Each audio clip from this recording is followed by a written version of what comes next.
This is Akashvani. In the program Spotlight, now we bring a discussion on Prime Minister's visit to UAE and meeting with the world leaders. The participants are Skant Ranjan Tayal, former diplomat, and Rajesh Lake, anchor.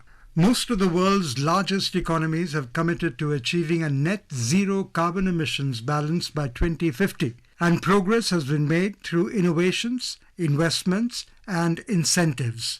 The US, for example, has reduced carbon dioxide emissions by approximately 40% over the past 20 years through efficiency improvements as well as transitioning generation from coal to natural gas and renewables. Ambassador Tyal, what is your take on how US has reduced carbon dioxide emissions by approximately 40% and how the world needs to follow suit when it comes to reduction of carbon emissions? The first thing about these targets which have been fixed in the previous Conference of Parties meetings is that certain goals were announced, certain targets about 50% by 2050, etc., or net zero by 2050, where a lot of developing countries found that if they try to achieve those targets, their developmental path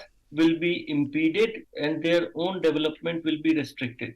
And now, over the years, with the effort of the global south and countries like India, it has been accepted that different countries will have different targets for net zero. For instance, net zero carbon emission, now India's target is 2070. But India is committed to increase the share of non-fossil fuels to 50% by 2030. So the important principle, the objective is to phase down use of fossil fuels, not phase out the use of fossil fuels, because the developing countries are not in a position to phase out fossil fuels unless they stop their development. So it is a very important nuance which has been accepted by the world. And the second part of this whole effort, which has been going on for decades to control climate change, to restrict climate change, and to restrict the rise of temperature from pre-industrial age to 1.5 degrees, which is already perhaps we are there, has been that the development of developing countries should continue, and this gap which exists between developed countries and developing countries should become narrow and not just remain fixed if there are some unrealistic targets for net zero carbon emission. So what I deduce out of this is that there's certainly still work to be done, and I'm sure that you will agree that it will take industry leaders thinking differently about approach to energy infrastructure, storage and financing to achieve success. What's your take? Absolutely. The culprit for climate change is been identified, and these are the fossil fuels, and their use needs to be reduced or ultimately phased out. Now, how do we do it? You have technologies which use less fossil fuel, like India is going for electrical vehicles in a big way, but electricity is also produced using gas and oil. So the solar energy is there, International Solar Alliance is being promoted. Then Global Biofuels Alliance was launched at the Group of 20 in September under the leadership of Prime Minister Narendra Modi. So there are different ways to skin the cat, and new technologies which are greener, which consume less fossil fuels, that developed in the developed countries. But they should be available to the developing countries at a subsidized cost. Otherwise, the developing countries will not be able to afford that. And for that, different funds are being created, like that commitment was there at COP Paris, in that $100 million, a fund will be created for net transfer from developed countries to developing countries, which has not happened. Because after that, the COVID came, and generally the developed countries also went through a economic crisis and global growth declined, and there was a lot of pressure from their own voters not to get money. So there are all these issues. But one good news which came on the very first day of this COP28 in Dubai was that loss and damage fund was operationalized, and UAE itself gave $100 million, and already $500 million are there in this fund, which will be used to mitigate the loss which resulted from climate change. So there is a lot of work to be done.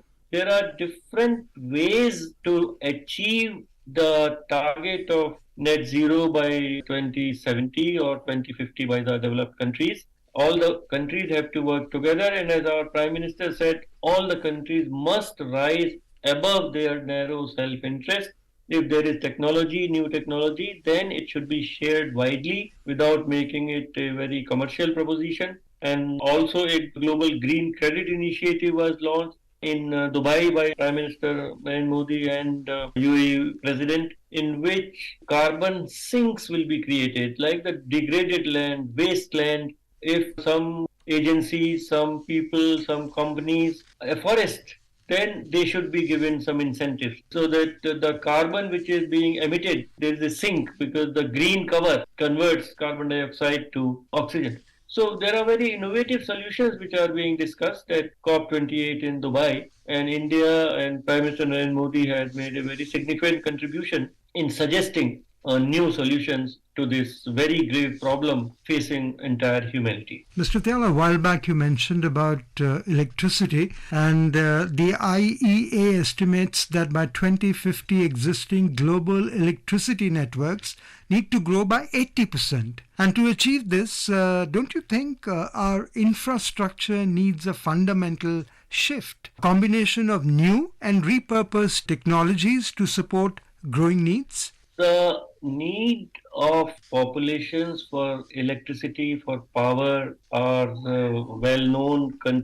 Families cannot live in darkness. They need education. They need all gadgets, everything. So, how to provide all that electricity, power by use of non-fossil fuels? I think that is whether it is nuclear energy, whether it is solar energy now, green hydrogen. There is so much. We have the physics. The physics is there for green hydrogen, how to convert hydrogen into power. But technology is still being developed. India itself has committed in the last budget $100 million or more were committed. So there is a lot of effort going on to have new sources of energy, renewable sources of energy, which are not based on fossil fuels. And I am a great believer in the inventive genius of human being. And in any case, fossil fuels at the rate which they are being consumed, they may be over in 50, 60, 70 years unless we really go below Antarctic and below all kinds of oceans. But then it will be so costly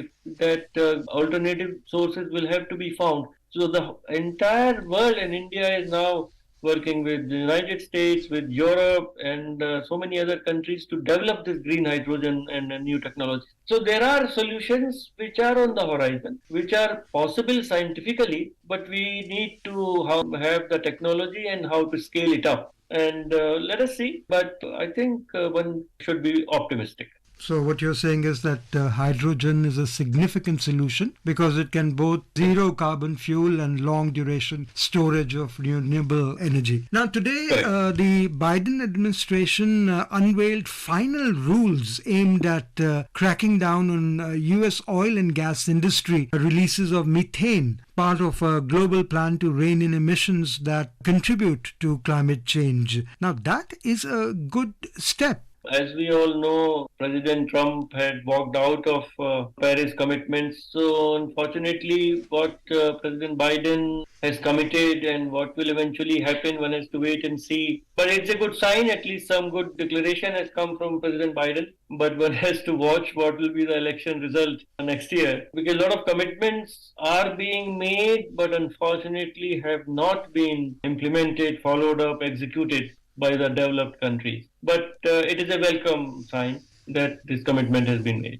Because strong methane standards are essential, Mr. Tyal, because it protects the health and safety of workers and communities living near fossil fuel extraction. And the rule will produce climate and health benefits of up to 7.6 billion a year through 2038. Now, coming back to COP28 per se, where UAE is leading a process for all parties to agree upon a clear roadmap to accelerate progress through a pragmatic global energy transition and leave no behind approach to inclusive climate action. Now, this sounds very decisive to me. But ultimately, transformation of energy or transformation comes to climate finance. That yes, transformation of energy and sources and use can be there, but development of new technologies, new sources, it all requires a lot of finance, which should be available, which should be accessible, and which should be affordable also to the developing countries. That is the point which I think Prime Minister Modi also made at this session on transforming climate finance, that commitments are being made, but in the process of implementation, the burden sharing has to be equitable. That means the developing countries, the burden which they can share, which they can bear without sacrificing their own roadmap for development, because there is now so much of gap between developed countries and developing countries.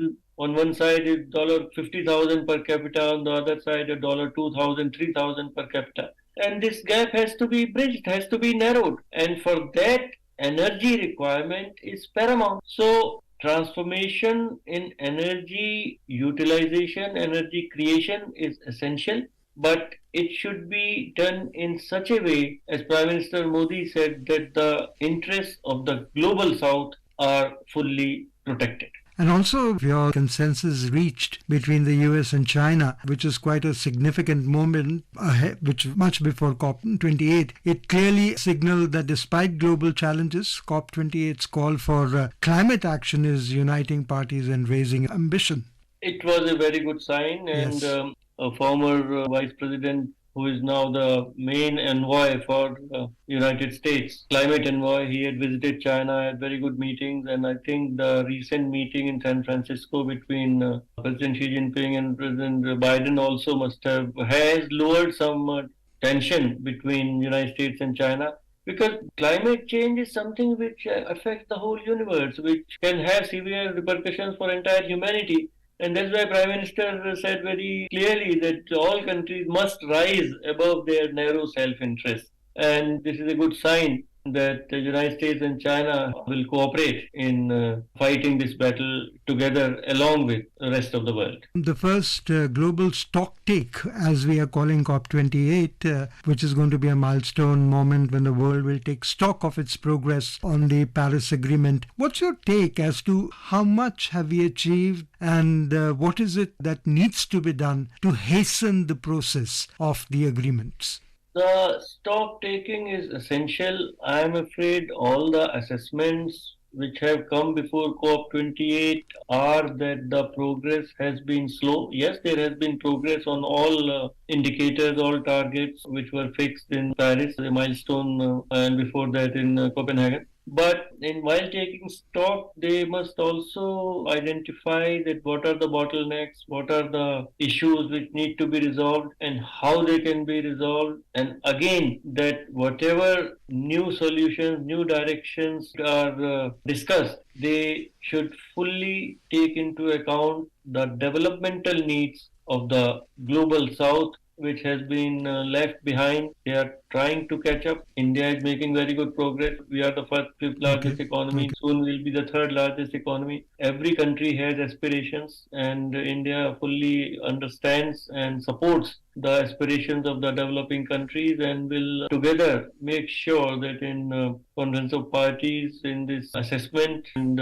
stock taking, as well as in the recommendations. It's a positive recommendations which take into account the interests of all. So on that note, thank you for being with Akashvani. You were listening to a discussion on Prime Minister's visit to UAE and meeting with the world leaders. The participants were Skant Ranjan Tayal, former diplomat, and Rajesh Lake, anchor. This program was produced and presented by the News Services Division of Akashvani. You can listen to it on a mobile app, News on AIR. This program is also available on our YouTube channel, News on AIR Official. You may share your feedback about this program through email at airnsdtalks@gmail.com or WhatsApp on 92890940 444.